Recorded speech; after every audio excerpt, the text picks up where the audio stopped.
예, 오늘 말씀의 제목은 기도 응답 뒤가 더 중요합니다. 라는 제목으로 말씀 나누도록 하겠습니다.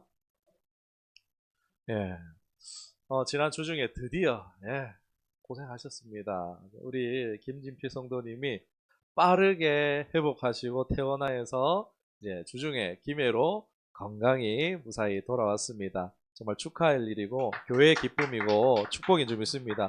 우리의 기도를 들으신 하나님, 응답하신 하나님께 영광 박수 올려드립니다. 할렐루야. 하나님 감사합니다. 성도님, 집사님 모두 수고하셨고 참 너무나 감사합니다. 우리의 기도가 당장에 응답이 없어서 어떻죠? 이게 될까 싶기도 하고 참 계속 기도를 지속해 나가는 것이 쉽지 않잖아요. 그렇죠? 힘들지만 그런데 이처럼 때가 이름에 우리의 생각과 방법은 다르기도 하지만 하나님의 뜻과 방법대로 응답하여 주시는 신실하신 좋으신 우리 하나님 아버지이신 줄 믿습니다. 네. 입술에 열매를 짓는 여호와 하나님이라시나 내 이름으로 구하라 내가 이루리라 말씀하시는 성자 예수님 아니십니까? 내 속에 신은까지 아시고 우리가 기도할 바를 모를 때에 친히 탄식으로 간구하시는 성령 하나님. 이러한 하나님께서 저와 여러분의 우리의 기도를 분명히 들으십니다. 또한 반드시 응답하여 주십니다. 기도대로 안 되어도 달라도 오히려 더 좋은 것으로 응답하시는 좋으신 하나님이십니다. 너무나 당연한 질문이지만 여러분 우리가 기도해야겠습니까? 안 해야겠습니까? 우리 하나님께서는 어떻게든 응답하시는 하나님이시기에 이 하나님을 신뢰하며 기도자로 세워져가는 우리 모두 될 수 있기를 다시 한번 더 주님의 이름으로 축원합니다. 아멘. 우리 하나님 어떻게 우리에게 나타나시겠습니까? 말씀으로 계시하시죠. 또 자연 계시로 또 우리에게 계시하실 수도 있습니다. 그러나 우리가 계시된 하나님을 어떻게 신뢰합니까? 이게 중요해요. 하나님은 오픈되어 있어요. 하나님은 우리 모두에게 오픈되어 있어요. 그런데 그 하나님 우리에게 계시하시지만 그 하나님을 어떻게 개인이 신뢰하느냐의 문제입니다. 이게 중요한 거예요. 알았다고 중요한 게 아니라 정말 이제 진정으로 알무로 들어가는 단계가 필요한데 그게 무엇이겠습니까? 기도하고 기도의 응답을 받는 것입니다. 내 삶 가운데에 하나님 앞에 나의 소원을 아뢰이고 그 소원을 하나님이 응답하여 주심으로 말미암아 우리 삶 가운데 이 하나님이 진짜 나에게 살아계신 하나님이시구나 하며 그 하나님과 인격적인 관계를 맺으시고 또한 우리의 입술을 통해서 진정으로 영광을 받으시는 우리 하나님이십니다. 그런데 우리가 기도해 놓고 잊어버릴 때 많잖아요. 그러면은 기도 응답이 떨어졌는데도 감사치도 못하고 합당한 영광을 못 돌리면 어떻게 되겠습니까? 기도 응답을 받았다고 그게 좋은 일이 아니고 손해가 될 수도 있어요. 기도도 하지만 우리가 이걸 좀 기록해 놓으면 좋을 것 같아요. 기도하면은 좋겠어요. 적어놔야지 우리가 나중에 기도 노트를 보다가 이 응답 받았네 하면서 하나님께 감사도 하고 이걸 또 간증도 하고 영광 돌릴 수도 있잖아요. 여러분 성도에게 있어서 가장 큰 자산이 무엇이겠습니까? 예수님 우리 다 자산이에요 하지만은 다 오픈돼 있잖아요. 예수님은 다 오픈돼 있어요. 제일 큰 자산 예수님 맞아요. 근데 뭐가 예수님 우리에게 자산일까요? 성경 지식 많이 읽고 아는 것일까요? 그것도 좋죠. 그런데 그것도 사실 기본이에요. 성경을 많이 아는 것도 기본이라 할 수 있어요. 그런데 진짜 이제 무엇으로 우리가 이제 성도의 이 자산의 크기를 가늠할 수 있을까라고 한다면은 저는 이렇게 얘기하고 싶어요. 성도에게 가장 큰 자산은 하나님과 나와의 이야기. 하나님과 나 사이에 있었던 일. 이게 성도들에게 가장 큰 자산인 줄 믿습니다. 이러한 자산이 가득하신 저와 여러분 되기를 주님의 이름으로 다시 한 번 더 축원합니다. 오늘 너무 감사하고 기뻐요. 계속 기뻤어요. 제가 설교 준비하면서도 너무 기뻤어요. 성경의 열매에 대한 설교를 좀 뒤로 하고 그런데 오늘은 좀 당부하는 마음으로 이 설교를 전하고 싶었습니다. 2년 전쯤에 제가 동일한 제목으로 말씀을 나누기도 했었는데 기도 응답기가 더 중요하다 이런 말씀을 나눴었는데 기억이 안 나실까봐 제가 다시 한 번 더 말씀 나누도록 할게요. 우리 사람이라서 그렇잖아요. 화장실 들어갈 때나 나올 때랑 마음이 달라요. 기도 응답 받기 전에는 간절하니까 어떻게든 기도해요. 그런데 기도 응답을 받고 나면은 하나님께 나아가는 마음이 또 다를 수도 있다는 거예요. 응답 받기 전에는 또 막 서원하는 사람들도 있어요. 하나님 나 이렇게 할게요. 응답해 주시면 하나님 나 이렇게 할게요. 뭐 목회자 될게요. 나 선교사 될게요. 막 서원을 하지만 그러나 그것을 이제 지키지 않기도 하고 아예 잊어버리기도 하고 행치 않는 사람들이 많습니다. 그것은 어떻게 되면요. 하나님과의 나 사이에 이제 걸림돌이 될 수 있겠죠. 불의함이 될 수도 있겠죠. 응답이라는 축복은 받았지만 이로 인해서 하나님과의 관계가 멀어진다면 이건요. 사실 걸림돌이자 장애물이 될 수 있어요. 예를 들어서 뭐 실제로 그런 애들이 이제 자녀가 없어서 하나님 자녀 주세요 해서 이제 기도를 해서 이제 자녀를 받았는데 응답 받았어요. 와 이랬는데 자녀가 우상이 되는 거예요. 어떻게 얻은 자녀인데 이러면서 하나님보다 어떻게 얻은 자녀가 우상이 되기도 하고 건강 주세요. 하나님 건강 드리면 하나님 위해서 했다가 하나님 위해서 다 이제 제 삶을 드릴게요 했다가 세상을 위해서 다 바치는 경우도 있기도 하고 하나님 물질 주세요. 이 가난에서 벗어나기 원합니다. 부하게 해주세요 했다가 그 모든 부를 어떻게 해요? 낭비하면서 자기 중심적인 삶을 살기도 하고 목회자들도 이제 교회 안에서도 그래요. 하나님 우리 교회 하나님 이제 개척교회 벗어나 미자립교회 벗어나고 교회 부흥하게 해주세요. 교회 성장하고 교회 이전하게 해주세요. 또 은사 주세요. 능력 주세요 했다가 어떻게 돼요? 교만 방자해지는 경우도 많이 본다라는 것입니다. 이게 뭐죠? 하나님께서 분명 축복으로 주신 건데 그 복이 아니라 오히려 뭐가 된 거죠? 독이 돼버린 경우라고 할 수가 있겠습니다. 많은 경우에 우리 인터넷에도 쳐보면 나오겠지만 기도 응답 받는 것에 대해서 대부분 주목해요. 그런데 기도 응답을 받은 후에 대해서 가르치는 경우는요 거의 없다는 거죠. 한번 검색해 보세요. 기도 응답을 받은 후에 어떻게 할 것인가 이거에 대한 얘기는 없어요. 다 기도 응답을 받는 이야기만을 계속 하고 있어요. 여러분 기도 응답 받는 것은 또 다음에 뭐 하면 되게 하겠지만 우리가 또 기도 응답을 받는 이 가운데에서 이제 앞으로 어떻게 할 것인가 이것도 굉장히 중요하다는 거예요. 앞서 얘기했듯이 복이 아니라 독이 될 수 있기 때문에 이제 물질적인 외적인 이런 축복들이 어 진정한 이제 복이 되려면은 외적인 복에서 넘어서 이제 형통으로 가야 되는데 이게 사실 드물어요. 외적인 건요 단회적이에요. 그런데 이게 지속적인 축복으로 가는 이제 축복의 통로까지 가는 데까지 우리가 가야 되는데 이게 사실 드물다라는 것입니다. 기도 응답을 받은 뒤를 모르니까 가르치지 않거나 관심이 없거나 하기 때문에 응답도 중요하지만 응답 후가 더 중요하다는 것을 생각하면서 오늘 말씀에 귀를 기울였으면 좋겠습니다. 우리 본문으로 들어가 봅시다. 말씀의 내용은요, 간단합니다. 10명의 나병 환자가 있었죠. 그리고 이 나병 환자가 예수님께 고침을 받았습니까? 못 받았습니까? 받았어요. 10사람 모두가 고침을 받았는데 몇 명만 예수님께 돌아와서 감사했나요? 한 명. 10명 중에 그 단 한 명만이 하나님께 영광을 올려드립니다. 그리고 이 사람은요, 이 10사람 중에 유일하게 육신의 구원을 받을 뿐만이 아니라 이 사람이 뭐라고 말하고 있죠? 마지막 구절에 구원을 받았느니라고 말하고 있어요. 그러면서 오늘 말씀의 장면은 끝이 나게 됩니다. 여러분, 이 말씀이 주는 메시지는요, 너무나 분명해요. 이 말씀이 우리에게 주는 메시지는요, 구원과 관련이 있어요. 나머지 9명은 주님을 만나서 육체적인 문제 해결은 받았을지 몰라요. 기도 응답은 받았을지는 모르지만 영적인 문제, 영생의 문제는 해결받지 못했다는 것입니다. 예수님께서 왜 이 이방인 한 명밖에 없는 거야? 라고 통탄하신 이유가 바로 여기 있어요.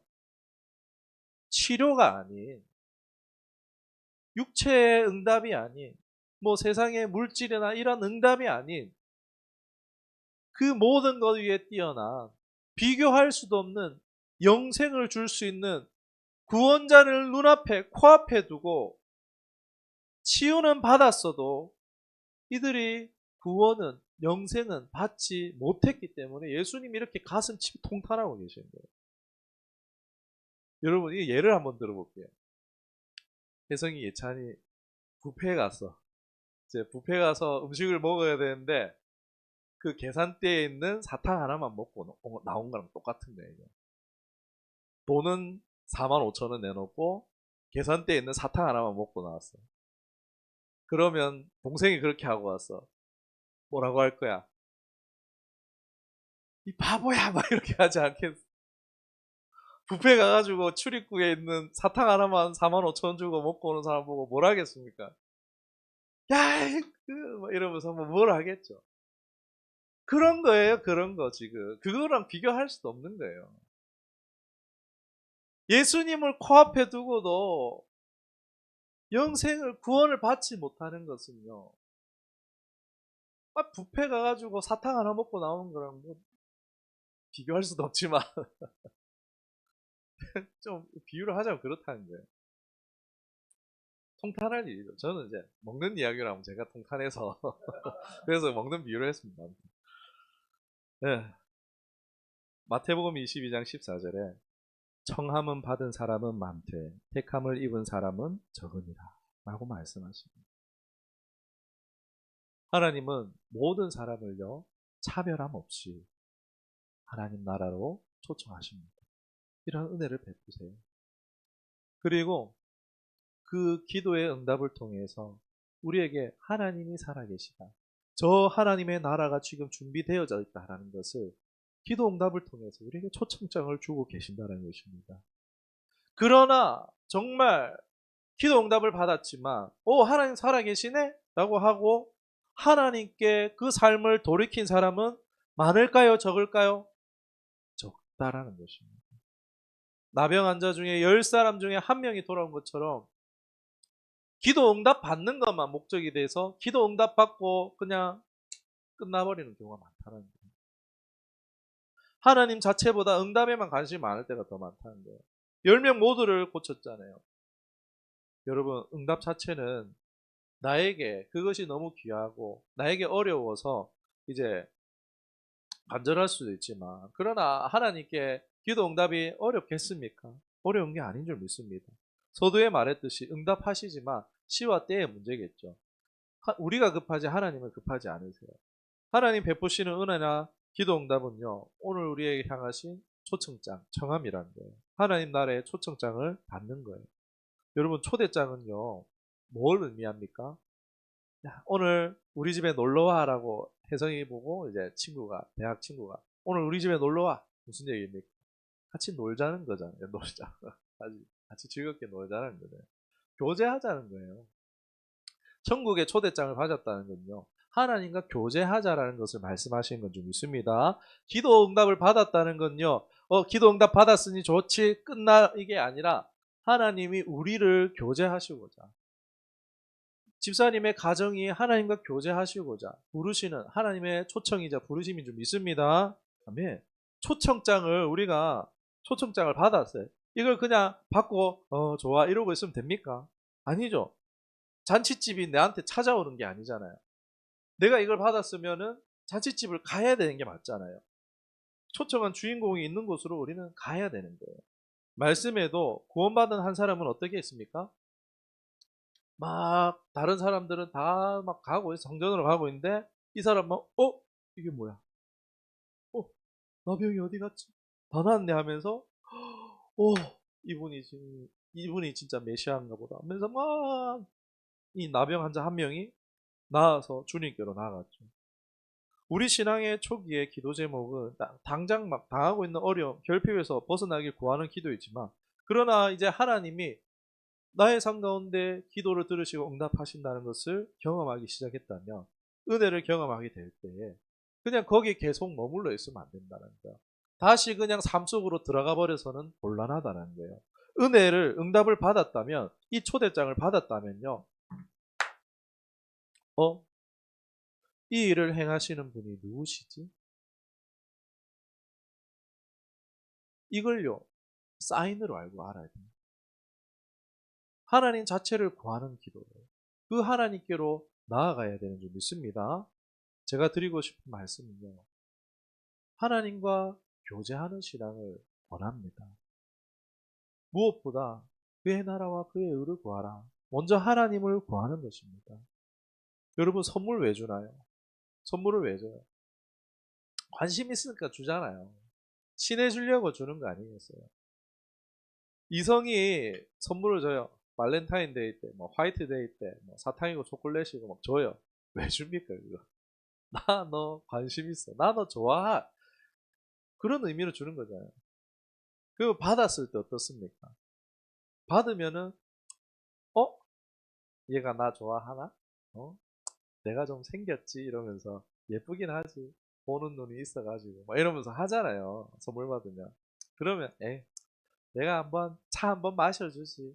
내가 한번 밥 한번 먹어주지. 그러다가 이제 눈 맞아서 결혼도 하잖아요. 여러분, 응답을 목적으로 신앙한다면요, 선물만 받는 거예요. 받기만 하고 만나주지도 않고 데이트도 안 해주고 그냥 계속 이제 받는 거죠. 그 어장관리라 그러잖아요. 하나님 어장관리 하면 돼요? 곤란하겠죠. 제가 이런 세상적 표현을 써서 죄송합니다. 그런데 하나님께 그렇게 하는 것이 될 수 있다는 것입니다. 이 마지막으로 돌아온 한 사람은요, 예수님 발 앞에 엎드렸어요. 프로스케네요. 하나님 앞에 경배한 것입니다. 이 사람이 겸손해서 감사해서 은혜에 대한 고마움을 표현할 수도 있지만 단순히 그 정도였다면 엎드리지 않았었겠죠. 이 경배하다, 예배하다라는 뜻을 가지고 있어요. 이 한 사람은 나병이 낫는 기적을 체험을 통해서 바로 나를 고치신 예수님이 하나님이시다는 것을 그의 마음 가운데 깨닫고 믿어졌고, 그리고 이제 자신의 삶에서 돌이켜서 하나님께 나왔고 그 앞에 경배한 것입니다. 이게 우리가 본받아야 될 신앙의 모습인 줄 믿습니다. 응답받은 자가 취해야 될 자세인 것입니다. 예수님에 대한 인식, 내 안에 예수님에 대한 위치, 내 안에 예수님에 대한 정체성이 무엇입니까? 이게 너무나 중요하다는 것입니다. 이것 때문에 하나님이 응답해 주시기도 하는 것이에요. 그리고 어떤 우리가 관계를 하나님과 가지고 있느냐. 우리 주중에 아침 묵상에 현실을 초월하는 믿음에 대해서 제가 말씀을 나눴었는데, 예수님이 고쳐줄 수 있으면서도 이제 귀신 들린 아이를 당장 안 고쳐주시잖아요. 예수님이 고칠 수 있는데 안 고쳐져요, 당장. 그런데 예수님이 뭘 하신가 봤더니 이 아버지의 믿음을 시험하시는 거예요. 근데 이 아버지의 믿음은 어떤 수준이었습니까? 그냥 예수님에 대한 소문을 듣고 예수님께 그냥 불확신함 가운데 그냥 예수님 앞에 찾아오는 정도의 믿음이었다는 거예요. 이것도 귀합니다, 여러분. 그냥 찾아올 정도의 믿음도 귀한 것인데 그 믿음으로 기적을 보기에는 부족했다는 거예요. 어떤 믿음이 필요했습니까? 믿기는 믿는데 믿음 없음을 도와달라고 이런 고백을 하잖아요. 그런데 여기서 중요한 것은 내가 예수님을 모릅니다. 그런데 이제는 예수님을 인격적으로 알기를 원합니다라는 고백이었던 거예요. 내가 소문의 예수님을 믿는 정도에서 이제는 내 삶에 예수님을 알기로 결단합니다라는 고백이었던 거예요. 내가 믿습니다. 믿음 없음을 도와주시옵소서, 이 말이에요. 이제는 내가 예수님 아는 삶을 추구하겠습니다 라는 이 고백이 아버지 입술에 탁 나왔을 때 예수님은 그 아이의 아들에 걸려져 있는 귀신을 쫓아주셨던 거예요. 기적을 베푸셨던 거예요. 여기서 똑같습니다. 예수님의 정체성, 예수님은 나에게 누구이신가가 너무 중요한 거예요. 인격적인 나음, 이것이 진정한 축복이고 이것이 우리의 신앙의 양상을, 삶을 변화시켜 준다는 것입니다. 여러분, 어떤 관계를 맺고 있습니까? 오늘 돌아온 사람은요, 예수님을 경배했어요. 그분이 나의 창조주, 나의 하나님, 나의 구원자, 나의 왕, 나의 메시아로 믿어졌기 때문입니다. 이 고백은 그는 육신뿐만이 아니라 영혼이 구원받는, 예수님이 선포해버렸잖아요. 이 사람의 뒤에 삶이 어떻게 살았다 이런 거 다 그런 것 없고 너 구원받았어라고 얘기하십니다. 영생을 받은 거예요. 하나님의 나라를 이 사람이 받은 것입니다. 여러분, 기도 응답 받는 것보다 하나님 나라를 받는 것이 더 좋은 줄 믿습니다. 하나님을 사귀며 누리는 자의 삶을 받았어요.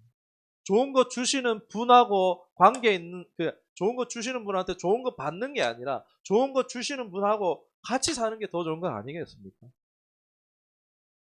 하나님과 회복되고 자신과 회복되고 이웃과 회복되고 세상과 회복되는 은혜를 이 사람이 얻은 것입니다. 나에게 이 예수님의 정체성이 확실해지는 것, 이것이 너무나 중요합니다. 응답 좋습니다. 그러나 응답을 받고 9사람은 다시 삶 속으로 들어가 버렸어요. 세상 속으로 들어가 버렸어요. 교회 안에 10명 중에 9사람은 그럴 수 있어요. 그러나 우리 처음 교회 사람, 모든 성도님들은 이 9사람처럼이 아니라 돌아와 예수님께 경배했던 것처럼 그러한 저와 여러분 되기를 간절히 소망합니다. 우리 응답을 통해서 이 응답을 주시는 분이 누구신가를 보십시다. 어떤 분인지 관심을 가져보시기 바랍니다. 세상 염려에 우리의 관심을 주는 것이 아니라 돈이 있고 없고 내 건강이 어떻고 이제 그걸 넘어서 하나님 자체에 우리 관심을 가지기 원합니다. 이 하나님을 계속 생각할 때 깨닫는 마음을 주실 것입니다. 불확실한 믿음이 아니라 그것을 고심하고 있을 때 성령 하나님께서는 예수가 누구인지 여러분의 각 사람에게 증거하여 주실 줄 믿습니다. 나의 주, 나의 하나님이 되시기를 원합니다. 말씀을 맺겠습니다. 여러분, 우리는 존재적인 나병 환자임을 우리는 깨닫습니다. 내 인생에 찾아온 결핍의 문제들은 죄로 인해서 끊어지고 가로막히고 격리되어진 그러한 우리의 삶 때문에 고통이 온 것입니다. 그러나 이제는 내 영적 현실을 깨달아서 주님을 간절히 찾고 만날 수 있는 우리가 원합니다. 기도 응답을 받는 것도 필요하고 중요하지만 그것에만 주목하고 있는 것이라 아니라 기도 응답 후가 더 중요함을 기적을 행하실 응답하신 그 하나님이 나의 주님이심을 나의 하나님이심을 그 시선을 돌려 주목하며 그 하나님과 교제할 수 있는 그 하나님을 구하는 신앙 될 수 있기를 원합니다. 이제 예수님이 나의 고백으로 나의 참 창조자 구원자 되신 나의 왕 나의 주 나의 신랑 되신 하나님으로 깨달아 나의 모든 것을 맡기며 나아갈 때 모든 필요함을 다하시고 응답하실 것입니다. 장차뿐만이 아니 이 땅에 이미 임하신 하나님의 나라가 여러분의 삶 가운데 임하게 될 것입니다. 이것이 진정한 축복에서 모든 것의 형통을 누리는 삶인 줄 믿습니다. 이러한 삶이 되시기를 주님의 이름으로 축원합니다. 기도하겠습니다.